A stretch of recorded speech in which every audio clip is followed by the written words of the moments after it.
तो हेलो मेरे प्यारे दोस्तों, कैसे हैं आप सब। मैं आशा करता हूँ आप लोग बिल्कुल ठीक होंगे। तो आइए यह कहानी को शुरू करते हैं। पाकिस्तान के पंजाब प्रांत के 100 दूर गांव, जहाँ की हवाओं में भी एक अजीब सा सन्नाटा पसरा रहता था। इस गांव में 3 अटूट दोस्त रहते थे, अकरम, सलीम और फैजल। जवानी की जोश और निडरता उनके रग रग में दौड़ती थी। गांव के सीमा से लगभग 15 किलोमीटर दूर एक खंडहर हवेली खड़ी थी। स्थानीय बुजुर्ग का मानना था कि यह हवेली अभिशप्त है। उनका कहना था कि आधी रात के बाद वह हवेली से किसी के चीखने की आवाज आती है और धुंधली खिड़कियों में एक अजीब सा सफेद साया भटकते हुए दिखाई देता है। गांव के बड़े बुजुर्गों की सख्त हिदायत थी, सूरज डूबने के बाद वह हवेली के तरफ आंख उठा के भी मत देखना। लेकिन अकरम, सलीम और फैजल के लिए यह सब सिर्फ एक मन गढ़ंत बातें थी। अपनी बहादुरी साबित करने के लिए वह हवेली के अंदर जाने का पीढ़ा उठा लिए। खौफ की शुरुआत रात के 10 बज रहे थे। तीनों अपनी टॉर्च और मोबाइल फोन लेकर वह हवेली के तरफ निकल पड़े। जैसे जैसे वह उस विशाल ढांचे के करीब पहुँचे, तापमान में भारी गिरावट महसूस होने लगी। हवेली की दीवारें जर्जर हो चुकी थी और लोहे का विशाल फाटक जंग खाकर टेढ़ा हो गया था। जैसे ही उन्होंने वह फाटक को धक्का दिया तो एक कान को चीर देने वाली आवाज आई और एक बेहद डरावनी आवाज के साथ वह दरवाजा खुल गया। हवेली के भीतर धूल और सड़ी हुई गंध का साम्राज्य था। तभी सलीम रुक गया और कांपती हुई आवाज में बोला, क्या तुमने सुना? ऐसा लगा कि कोई ठीक हमारे पीछे चल रहा है। अकरम और फैजल ने अनसुना करना चाहा, लेकिन तभी सन्नाटे को चीरती हुई एक आवाज आई, ठक ठक ठक। ऐसा लग रहा था कि हवेली के ऊपरी मंजिल पर कोई भारी कदमों से टहल रहा हो। अंधेरी गलियों का जाल। ऊपर पहुंचते ही एक लंबा और अंधेरा गलियारा उनका इंतजार कर रहा था।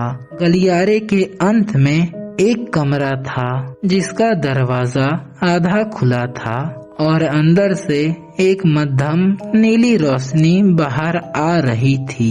जैसे ही वह लोग कमरे के अंदर दाखिल हुए तो वहां का नजारा देखकर उनकी रूह कांप गई।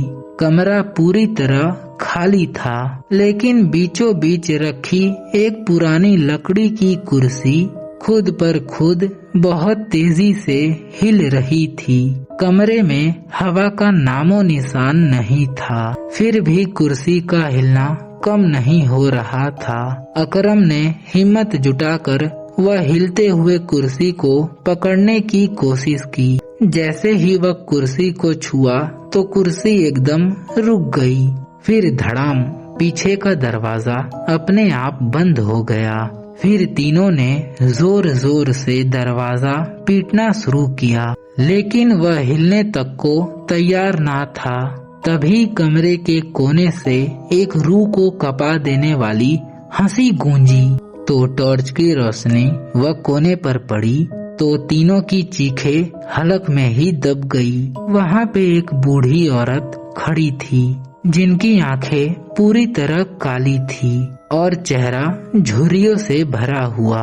अगले ही पल वह औरत वहां से गायब हो गई और कमरे के दीवालों पर खून से लाल अक्षर उभरने लगे, यहाँ से तुम लोग चले जाओ। फिर दरवाजा अपने आप खुल गया और वे जान बचा के भागने लगे, लेकिन गलियारा बदल चुका था। वे जिस सीढ़ी से आए थे वहाँ पे केवल एक सीधी दीवार थी। समय वहीं पे थम चुका था। उनकी घड़ियां 11 बजे पे रुकी हुई थी।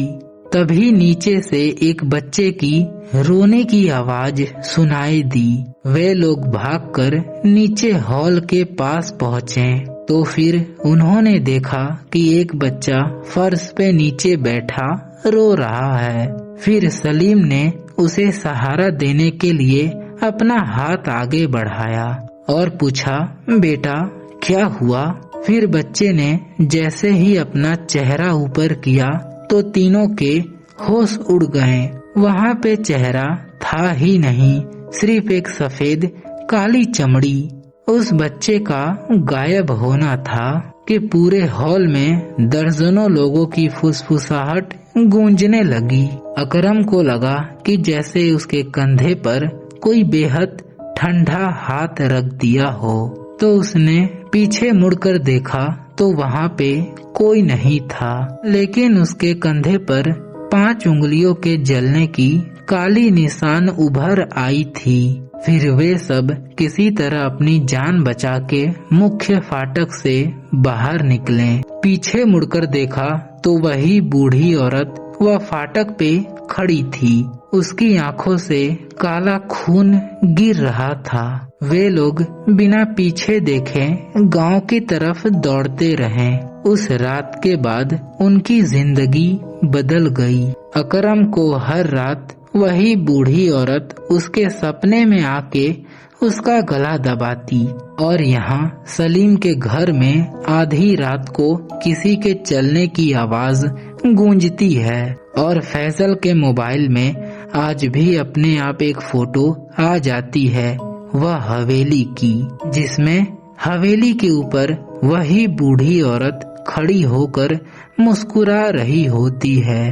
और गांव वाले कहते हैं कि अगर आज भी कोई रात के वक्त वहां पे जाता है तो उसे 3 दोस्तों की भागती हुई परछाइयां दिखाई देती हैं। और मैं कहता हूँ कि कुछ दरवाजा बंद ही हो तो बहुत अच्छा है, क्योंकि कुछ सच इंसानी बर्दाश्त से बहुत परे होते हैं। तो यह कहानी अब यहीं पे समाप्त होती है।